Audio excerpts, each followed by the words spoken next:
एक दिन एक आदमी ने अपने दोस्त के हाथ पर एक छोटी सी तालिस्मन बनाई और बोला, इस एग्जाम में तू फर्स्ट आएगा। पर एग्जाम के दिन आदमी का दिमाग बिल्कुल ब्लैंक हो गया। बाकी सब लिख रहे थे पर वो एक शब्द भी नहीं लिख पा रहा था। तब उससे याद आई वो सिंबल। जैसे ही उसने अपनी स्लीव ऊपर की, दिमाग में आइडियाज भर गए। सिर्फ 5 मिनट में 3 एसेज लिख डाले। पर जैसे ही एग्जाम खत्म हुआ, वो सब भूल गया। क्या लिखा था, क्या पूछा गया, कुछ याद नहीं। और जब हाथ देखा, सिंबल भी गया।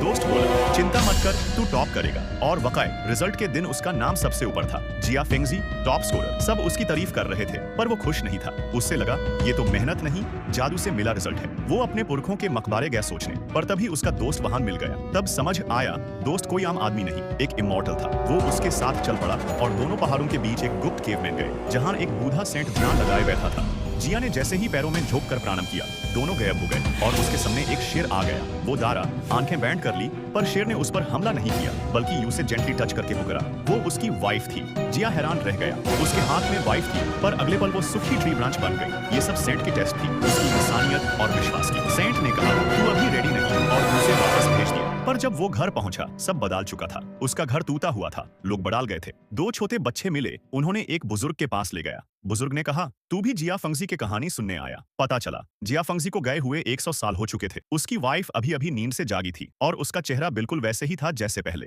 जिया ने कहा, मैं ही जिया फंगजी हूँ। पर कोई विश्वास नहीं करता। जब उसने अपनी वाइफ को एक गुप्त कोड भेजा, चूहे ने शोर मचाया। वो तुरंत समझ गई, ये तो मेरा पति ही है। दोनों मिल गए, पूरी फैमिली रो पड़ी। पर कुछ लोग सिर्फ उसके डिवाइन पावर के लालच में थे। उन्होंने यू से लूटने की कोशिश की। जिया ने सब छोड़ा और फिर से सिंपल लाइफ चुनी। वापस स्कूल में पढ़ाने लगा, पर पैसे कम थे। तब उसने अपनी पहचान बताई और सब रिकॉर्ड्स खोल दिए। राजा ने खुद उसे फिर से एग्जाम देने बुलाया और वो दोबारा टॉप कर गया। उसके साथ वाइफ ने एक बेटा भी पैदा किया। दोनों के घर में खुशी छा गई। पर उसी वक्त उसे एक केस सुलझाने साउथ भेज दिया गया। वहां मिनिस्टर के ग्रैंडसन ने किसी का खून कर दिया था और कोई उसे पकड़ने की हिम्मत नहीं करता। जिया ने सच के लिए आवाज उठाई, पर मिनिस्टर ने बदले में उस पर ही करप्शन का इल्जाम लगा दिया। राजा ने उसे जेल भेज दिया और बॉर्डर पर एग्जाइल कर दिया। रोड पर उसके साथ उसकी वाइफ भी आ गई। जहां तुम वहां मैं। तभी एक बोटमैन आया। जिया ने उससे रिवर क्रॉस करने को बोला और जैसे ही बोट चली, बोटमैन हंसा। वो कोई और नहीं, उसका इमॉर्टल दोस्त था। उसने कहा, तुमने सब टेस्ट पास कर लिए, अब तुम भी इमॉर्टल बनने के लायक हो। उसने हाथ घुमाया, एक डिवाइन ब्रिज बना और जिया की वाइफ भी उसके साथ इमॉर्टल दुनिया में